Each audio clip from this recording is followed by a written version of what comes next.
ಅನುಕೂಲದ ಪ್ರೀತಿಗಾಗಿ ತಮ್ಮ ಓರ್ವ ಮಗನನ್ನೇ ದೇವಪುತ್ರನಾಗಿ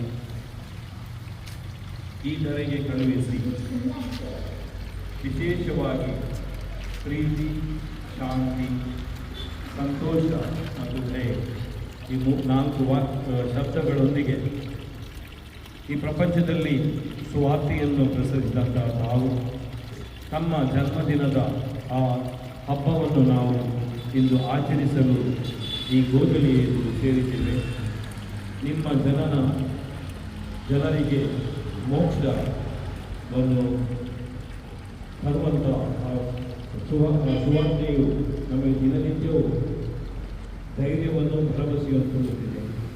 ನಾವು ನೆರೆದಿರುವವರೆಲ್ಲರೂ ಇವತ್ತು ಇದನ್ನೇ ಪ್ರಾರ್ಥಿಸ್ತೇವೆ. ನಮ್ಮ ಮನೆಗಳಲ್ಲಿ, ನಮ್ಮ ಕುಟುಂಬಗಳಲ್ಲಿ ಮತ್ತು ನಮ್ಮ ಜೀವನದಲ್ಲಿ ನಾವು